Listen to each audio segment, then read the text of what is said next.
el tema es la doctrina de los ángeles, pero la parte número 3. Y voy a estar hablando de el príncipe. Sí, voy a estar hablando del príncipe. ¿Por qué puse el príncipe?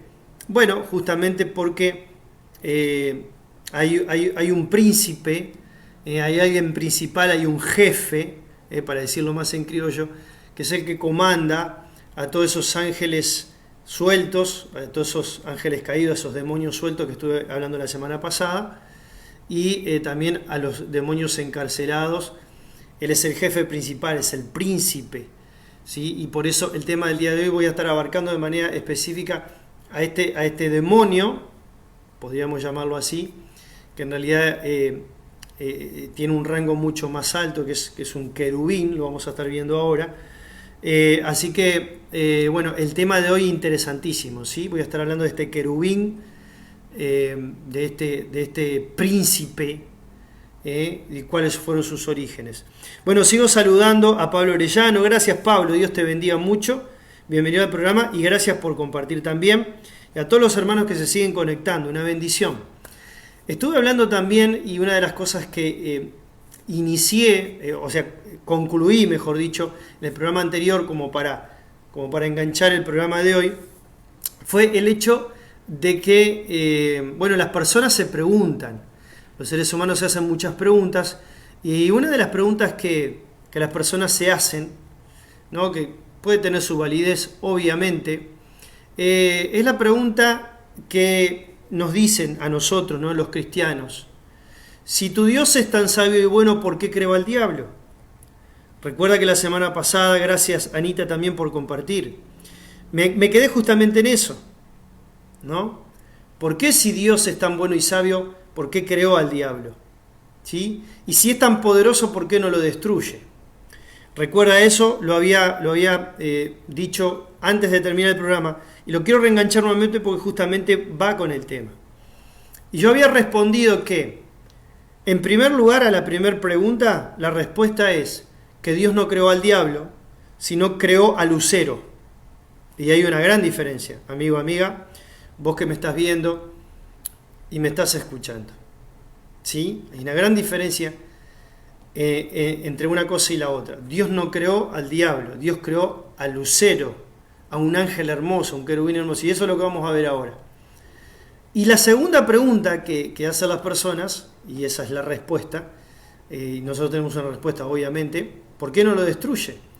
Y la respuesta es: no lo destruyó todavía, ¿sí?, pero muy pronto lo hará. Y creo que estas dos preguntas, que aparentemente pueden ser difíciles, responden de manera sencilla. Dios no creó al diablo, Dios creó a Lucero. Dios creó a un ángel hermoso, pero le dio libre albedrío, libertad para decidir. Y esa libertad para decidir, cada uno decide en la vida qué es lo que quiere o no quiere hacer, para bien o para mal. En este caso obviamente fue para muy mal, porque Lucifer se convirtió en el diablo. Y en el tema de que si no lo destruye, lo va a destruir todo a su tiempo. Incluso ya está escrito en la Biblia, en la palabra de Dios, que va a haber un día en particular, un día específicamente, en el cual Dios va a destruir al mismo Satanás. Ese día ya está establecido, e incluso cuando el lenguaje de la Biblia habla de algo que Dios ya hizo, Dios lo destruyó, dice. ¿Por qué? Porque Dios vive en un eterno presente y para Él eso ya está consumado. Para nosotros no, porque estamos sumergidos dentro del tiempo y no ha llegado ese momento para nosotros todavía. Pero para Dios ya llegó, el diablo ya está destruido. Y nosotros tenemos que, obviamente, esperar un tiempo. Saludos grandes también a Dianita Orellano Díaz. Bendiciones, pastor, dice, un abrazo grande. Les animo a que sigan compartiendo los hermanos. Vamos a estar leyendo justamente, no, porque hay dos pasajes importantes en la palabra de Dios acerca del origen y de la caída de Lucero, ¿no?, que luego se convirtió, obviamente, como te decía hace un momento, se convirtió en Satanás. Y vamos a estar mirando ahora esos dos pasajes. Uno se encuentra en el libro de Ezequiel y el otro se encuentra en el libro de Isaías. Uno Ezequiel y el otro Isaías. Así que vamos juntos a leer ese pasaje. ¿Sí? Te lo voy a compartir para que vos lo leas en pantalla y lo analicemos juntos, ¿sí? Por eso este programa se llama El Espejo del Alma. Dice así Ezequiel 28, 12, 14. Dice: Hijo de hombre, levanta endechas sobre el rey de Tiro y dile: así ha dicho Jehová el Señor, tú eras el sello de la perfección. Mire cómo Dios ya comienza a enumerar y a decir la condición hermosa que se encontraba este ser espiritual, ¿sí? Eras, porque habla en un tiempo pasado, allí yo te lo estoy marcando con la flechita, y dice que él era el sello de la perfección. O sea, ahí nos puede llegar a mostrar de alguna manera lo hermoso que era Lucifer antes de caer. Eras el sello de la perfección. Allí tenemos a Sonia Bonino también, bendecido día, amada Iglesia de Cristo. Saludos también a Sonia, bienvenida al programa. Eras el sello de la perfección. Mire lo que sigue diciendo. Lleno de sabiduría, allí ya te lo estoy marcando con la flechita. Lleno de sabiduría. O sea, no solamente era hermoso, sino que también tenía sabiduría y estaba lleno de sabiduría. Dice, y acabado de hermosura. ¿Cómo describe? De qué manera impresionante la palabra de Dios de lo que era Lucero. Versículo 13. En Edén, en el huerto de Dios estuviste, de toda piedra preciosa era tu vestidura. Sigue enumerando y mostrando la belleza de este querubín. Dice, y ahí empieza a enumerar de manera detallada cada una de las piedras preciosas: cornerina, topacio, jaspe, crisólito, berilo, ónice, zafiro, carbunclo, esmeralda y oro. Mire todas estas piedras preciosas que son extraordinarias, son hermosas y de un valor inmensurable. Bueno, menciona aquí la palabra de Dios 10 piedras preciosas. 10 piedras preciosas que tenía este ser, este ángel, este querubín hermoso que Dios creó. Los primores de tus tamboriles y flautas estuvieron preparados para ti en el día de tu creación. Interesante cuando uno habla de los tamboriles y flautas, ¿no? Está hablando de instrumentos musicales.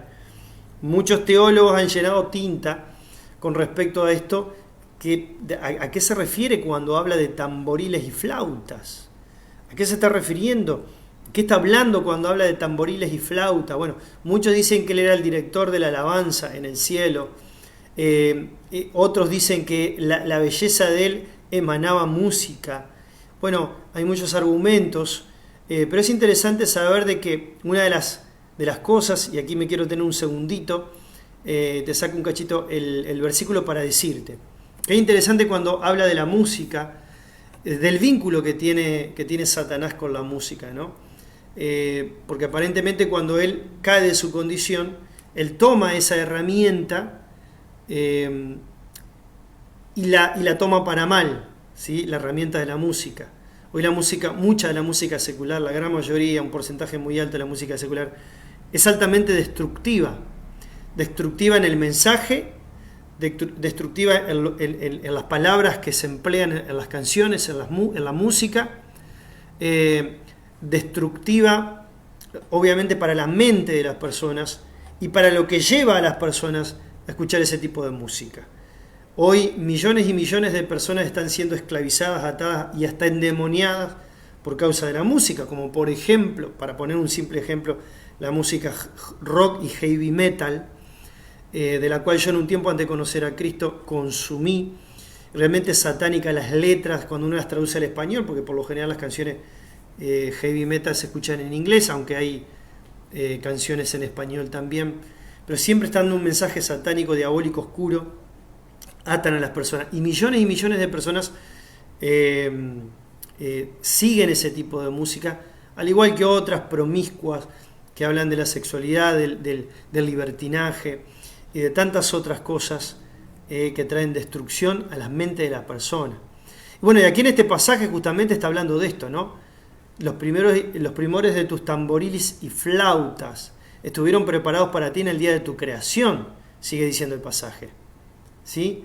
Y aquí en el versículo 14 enumera de manera bien clara y contundente el tipo de ángel que Satanás era.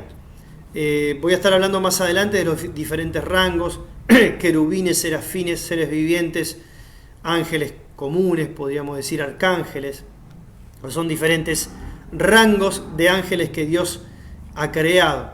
Bueno, en este caso Satanás era un querubín, un querubín, ¿sí? Era un tipo de rango de ángeles de los querubines.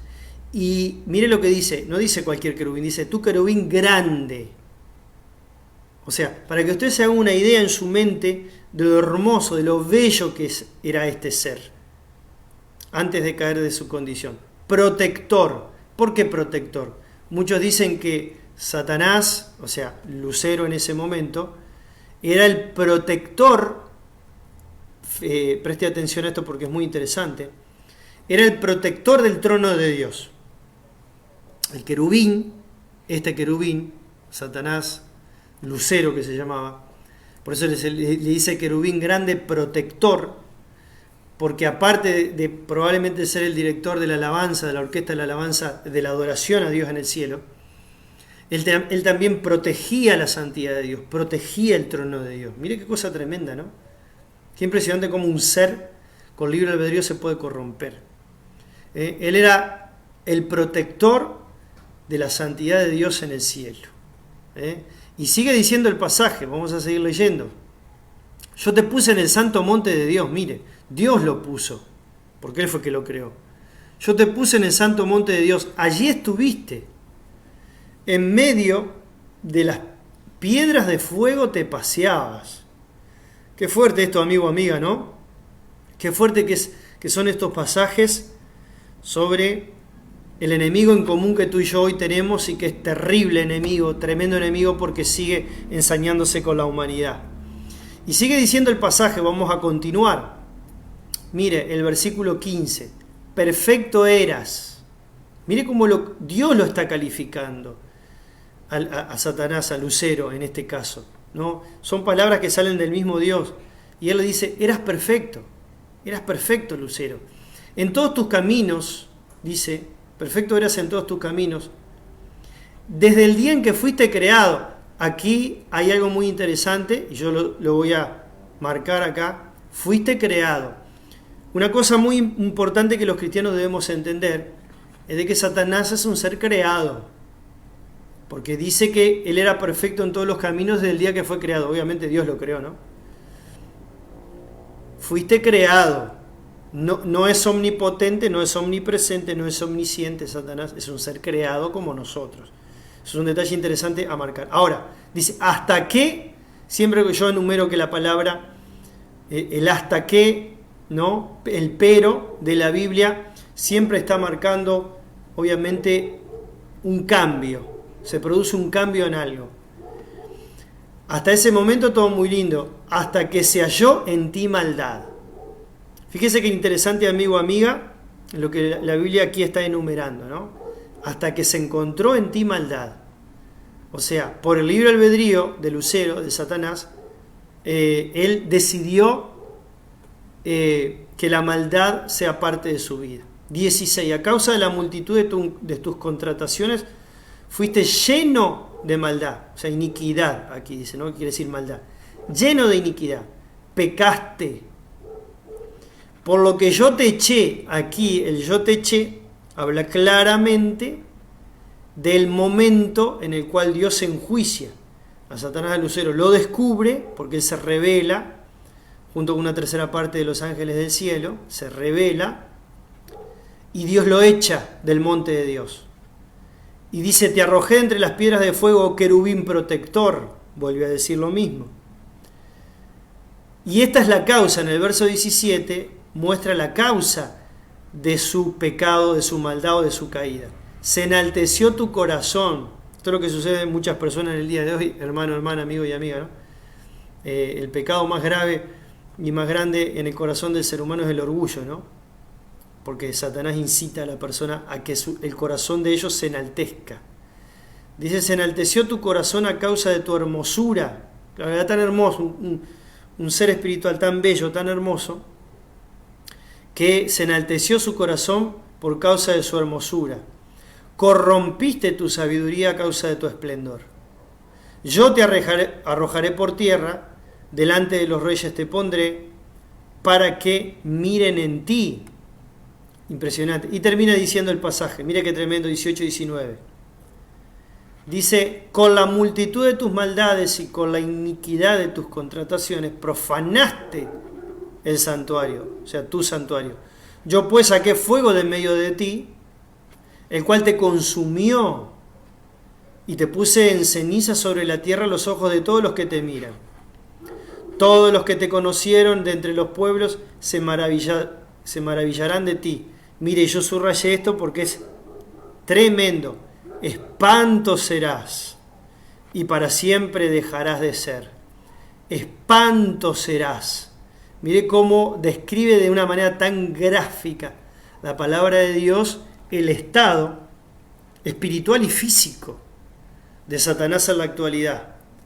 Dios no solamente lo enjuicia, lo echa del monte de Dios, lo echa de ese lugar de privilegio que él tenía, de ser el director de la alabanza en el cielo, de ser el protector de la santidad de Dios en el mismo trono de la metrópoli del universo. Y porque él se corrompió a causa de su hermosura, Dios lo enjuicia, viene juicio de parte de Dios sobre él. ¿Y qué es lo que acontece? No solamente lo enjuicia espiritualmente, sino físicamente también.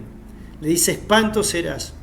Una de las preguntas que todos nos hacemos, los cristianos, los seres humanos, nos hacemos, y es esa pregunta que nos hacemos muchas veces, ¿por qué Dios no nos muestra el mundo espiritual? Saludo grande a Marita, bendiciones hermano, ya está saludando, muchas bendiciones.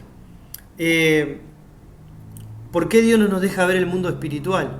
Bueno, yo creo que una de esas respuestas, pueden haber muchas, ¿no? Pueden haber muchas.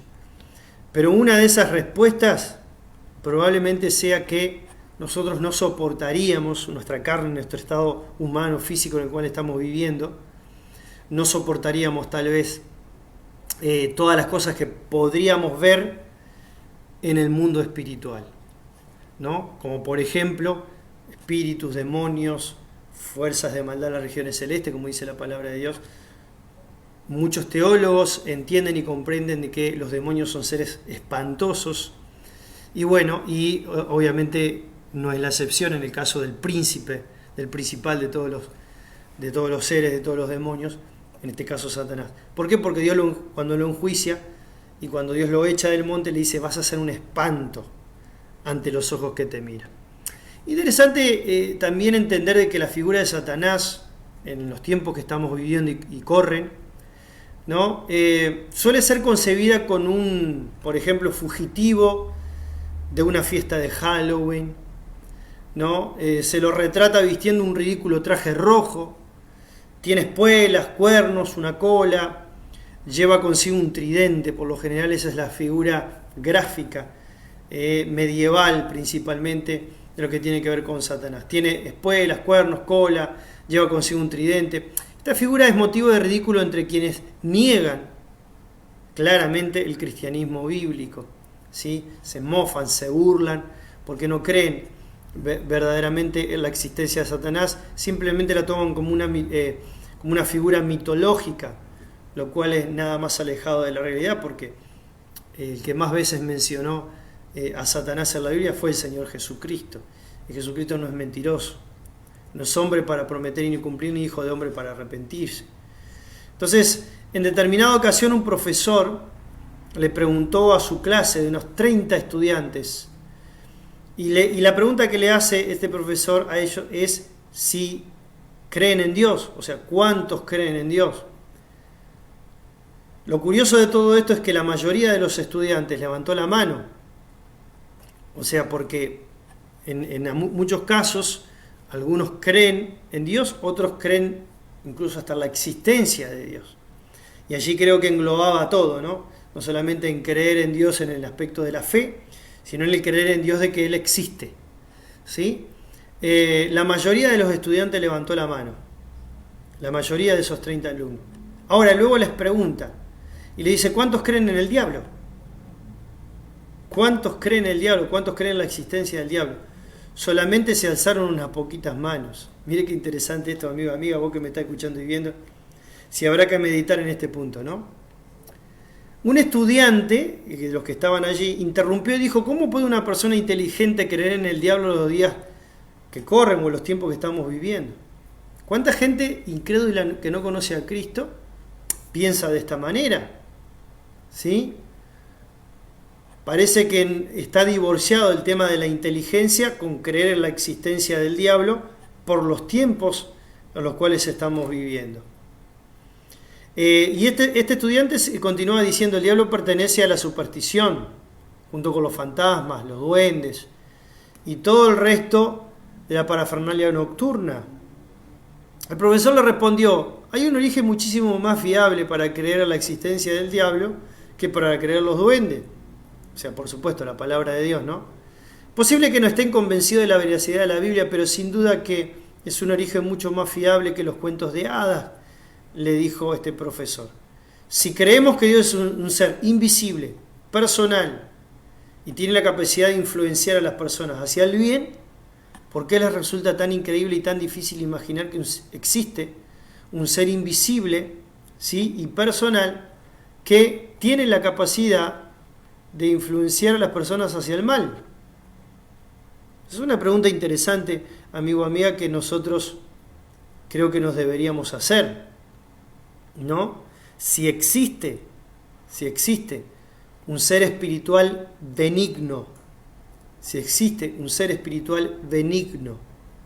que es invisible, que no lo podemos ver y que influencia a las personas para el bien, ¿por qué nos resulta tan difícil creer, ¿sí?, en un ser espiritual maligno que incita a las personas hacia el mal? Bueno, otro pasaje que quiero compartir con vos, que justamente está en Isaías capítulo 14 y que también fortalece lo del versículo anterior. Dice Isaías capítulo 14: ¿cómo caíste del cielo, oh lucero, hijo de la mañana? Vamos a compartirlo ahí, te lo voy a compartir en la pantalla. ¿Cómo caíste del cielo, oh lucero, hijo de la mañana? Mira, aquí le llama por nombre lucero, ¿sí? Cortado fuiste por tierra, tú que debilitabas a las naciones. Tú que decías en tu corazón, miren lo que decía en su corazón Satanás antes de caer de su condición: subiré al cielo, en lo alto, junto a las estrellas de Dios, levantaré mi trono. O sea, él no solamente no se conformaba con estar en ocasiones protegiendo la santidad y el trono de Dios, o siendo el director de la alabanza en el cielo, sino que él quería levantar su propio trono. Dice: y en el monte del testimonio me sentaré, dice, a los lados del norte, hablando claramente de que él quería ser igual a Dios. Interesante esta palabra lucero. Voy a compartir con vos aquí, lucero, en el idioma hebreo. Heilel es la palabra, allí te lo marco. Heilel es la palabra que se traduce lucero en el idioma original hebreo, ¿sí?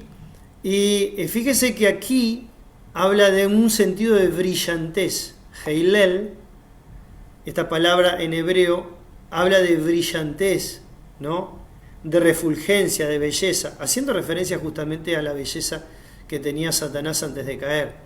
Y aquí habla del lucero de la mañana, ¿no? Lucero de la mañana, que, cuando uno se levanta muy tempranito en la mañana, hay una estrella que brilla mucho, que justamente se le llama el lucero de la mañana. Y tiene que ver con esto, ¿no? Lucero. En los versículos 14 y 15... vemos que dice: sobre las alturas de las nubes me subiré. Mira, ahí sigue alardeando Satanás, ¿no? Voy a levantar mi trono en las alturas. Y sobre las alturas de las nubes voy a subir.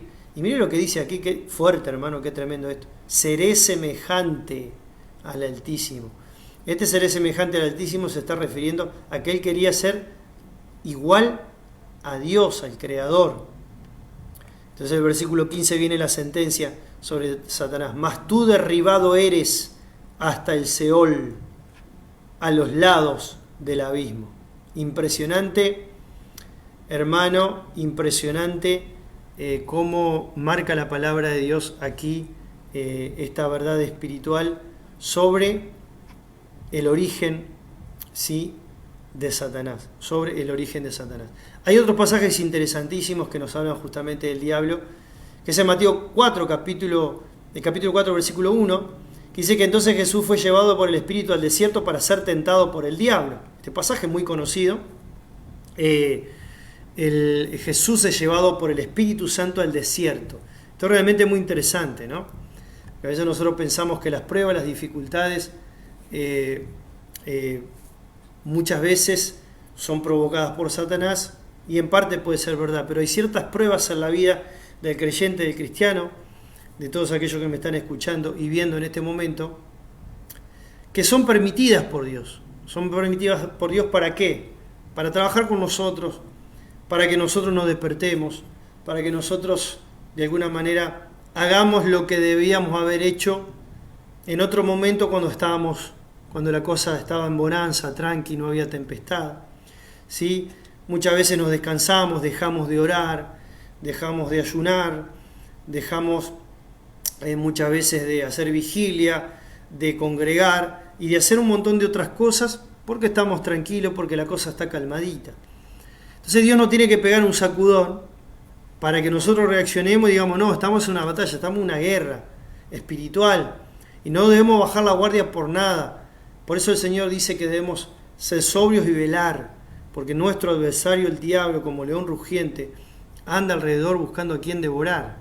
Eso dice el libro de Santiago capítulo 5, versículo 8. Entonces, hermano, hermana, amigo y amiga, muchas veces el Espíritu es el que nos lleva al desierto. El desierto en la Biblia, ¿no? Como está en este pasaje que acabo de mostrar, el Espíritu, el desierto, perdón, en la Biblia nos habla de prueba. El desierto en la Biblia nos habla de dificultad, de adversidad, de momentos de escasez, de momentos de sequedad espiritual. Dice que el Espíritu Santo, porque acá cuando habla del Espíritu está hablando del Espíritu Santo, fue el que lo llevó a Jesús al desierto. Y encima de eso dice que lo llevó ¿para qué? ¿Cómo dice el pasaje ahí? Lo llevó para ser tentado por el diablo. Lo llevó para ser tentado por el diablo, ¿sí? En ese mismo lugar. Entonces claramente la Biblia nos muestra de este ser que ya en este momento está obviamente en su condición caída, luego de ser lucero, el querubín hermoso que Dios había creado, es enjuiciado por Dios y empieza a cometer esos males, esas fechorías, y queriendo venir contra la persona de Jesucristo, ¿no? Que Él es el Rey de Reyes, Señor de Señores, y Él es el Todopoderoso. Él viene contra el Señor Jesucristo, pero Jesús lo vence. ¿Con qué lo vence Jesús? Con la palabra. Escrito está Satanás, escrito está Satanás, escrito está Satanás. 3 veces lo tienta el diablo a Jesús, 3 veces Jesús le responde con la poderosa palabra de Dios. Y eso es lo que tú y yo tenemos que hacer, hermano, hermana, amigo y amiga. Vencer al enemigo con la palabra de Dios. Otro pasaje, Lucas 22:3 dice, y entró Satanás en Judas, por sobrenombre Iscariote, el cual era uno del número de los 12. Qué fuerte este pasaje, porque no dice que entró un demonio en Judas. Conocemos la historia de Judas Iscariote, sabemos que Judas Iscariote fue uno de los 12 discípulos del Señor, estuvo con Jesús 3 años y medio, pero él no le entró todo lo que el Señor le dijo, prefirió escuchar la voz del enemigo, escuchar la voz del diablo, y dice que en ese momento, cuando él le abrió el corazón a Satanás, dice que Satanás entró el diablo en el corazón de Judas, ¿sí? ¿Para qué? Obviamente todos nosotros sabemos que fue para entregar al Señor Jesucristo. Y el último pasaje que quiero compartir con vos se encuentra en 2 Corintios 2:11 sobre este tema del príncipe de Satanás. Dice 2 Corintios 2:11, para que Satanás no gane ventaja alguna sobre nosotros. Dice, pues no ignoramos sus ¿qué? Sus maquinaciones. Maquinaciones. Una de las cosas que los cristianos no tenemos que hacer es ignorar justamente las maquinaciones de Satanás. Si nosotros no ignoramos las maquinaciones del diablo, vamos a estar siempre alerta, fortalecidos. ¿Podemos tener esos tiempos de flaqueza? Todos los tenemos, yo los tengo, los he tenido y probablemente los vaya a tener en momentos de mi vida. Pero lo importante de todo esto es reaccionar inmediatamente. La reacción inmediata es fundamental, amigo, amiga, hermano y hermana, vos que me estás mirando y me estás escuchando.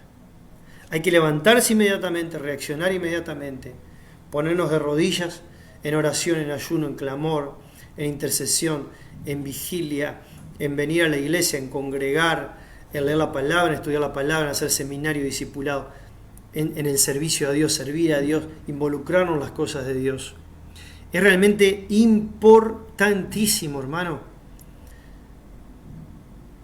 para nosotros no ignorar las maquinaciones del diablo, del enemigo. Y yo voy a mostrarte, con esto voy a ir terminando, es interesante, la definición de lo que es maquinación. Te voy a mostrar aquí y lo vamos a leer juntos.